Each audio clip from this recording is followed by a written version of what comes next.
in a way that has had the effect of suggesting we as Americans should point the finger at one another, in a way that has been using the power of the presidency to demean and to divide us. I think people are exhausted with that, rightly. They're going to vote the right way on November 5th. They might not be public about it, but they'll do what they know is right.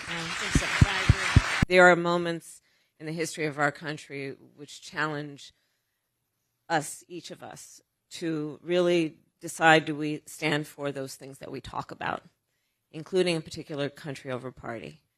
And you have been extraordinarily courageous in the way that you have done that, and I thank you for that. So first of all, you're dealing with a lot. You're dealing with a lot. And this is a moment in this election that presents a real contrast among how I, as one of the two nominees, and my opponent, the former president, think of that duty. And it is a duty, by the way. But you are out here campaigning. You are out here holding events. So talk about why it's been so important to you to be as involved as you are in getting Vice President Harris elected.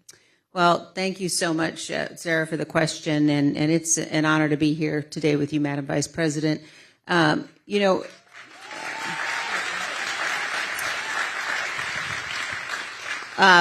for me, every single thing in my experience and in my background has played a part in my decision to endorse Vice President Harris. And you know, that begins with the fact that I'm a conservative, and I know that the most conservative of all conservative principles is being faithful to the Constitution. And you have to choose in this race between someone who has been faithful to the Constitution, who will be faithful, and Donald Trump, who it's not just us predicting how he will act. We watched what he did after the last election. We watched what he did on January 6th. And so coming to this as someone who's been a lifelong Republican, a lifelong conservative, also as someone who I spent time working overseas before I was elected to Congress, and I've spent time working in countries where people aren't free and where people are struggling for their freedom. And I know how quickly democracies can unravel. And I know that as Americans, we can become accustomed to thinking, well, we don't have to worry about that here. But I tell you, again, as someone who has seen firsthand how quickly it can happen, that is what's on the ballot. That's absolutely what's on the ballot. What's on the next page? Talk to us about...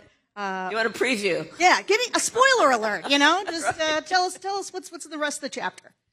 Well, first of all, I will say that it is a metaphor that is meant to also describe my intention to embark on a new generation of leadership. And needless to say, mine will not be a continuation of the Biden administration. I bring to it my own ideas, my own experiences. But it is also about moving past what, frankly, I think has been the last decade of the American discourse being influenced by Donald Trump in a way that has had the effect of suggesting we as Americans should point the finger at one another, in a way that has been using the power of the presidency to demean and to divide us. I think people are exhausted with that, rightly. Liz Cheney would not be here if she didn't think that the stakes were very high. And frankly, the Republicans wouldn't be so angry at you if they didn't think you were an effective surrogate as somebody speaking about the stakes. Some Republicans. Some Republicans. Hashtag not all Republicans. I've seen a lot of Republicans. I've seen it, and I know it happens, who thank her constantly. I know it. Yeah. I know it. They're going to vote the right way on November 5th. They might not be public about it, but they'll do what they know is right. I think so.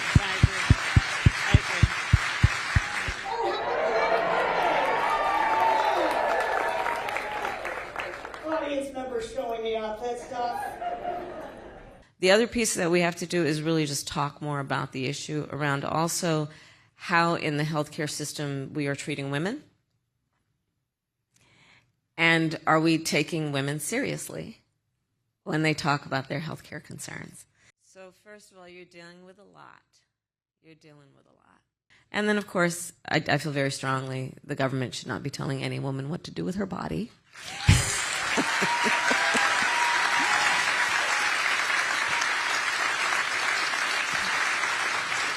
And when Congress passes a law reinstating the reproductive freedoms of women, I will gladly and proudly sign it into law, because I strongly believe one does not have to give up or abandon their own faith or beliefs to agree that not the government telling her what to do. If she chooses, she will consult with her priest, her pastor, her rabbi, her imam, but not the government. We've seen too much harm, real harm, happen to women and the people who love them around our country since that decision came down, including women who have died.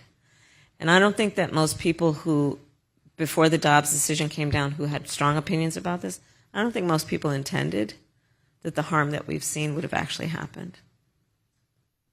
Can I add to this, because I think it's such an important point. And I think there are many of us around the country who have been pro-life, but who have watched what's going on in our states since the Dobbs decision, and have watched state legislatures put in place laws that are resulting in women not getting the care they need. And so I think this is not an issue that we're seeing break down across party lines, right, but I think we're seeing people come together to say what has happened to women when women are facing situations where they can't get the care they need, where in places like Texas, for example, the Attorney General is talking about suing to get access to women's medical records.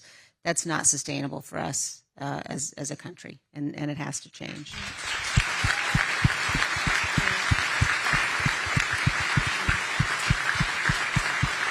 From breaking news, detailed analysis, in-depth interviews, and explainers, follow the Times of India.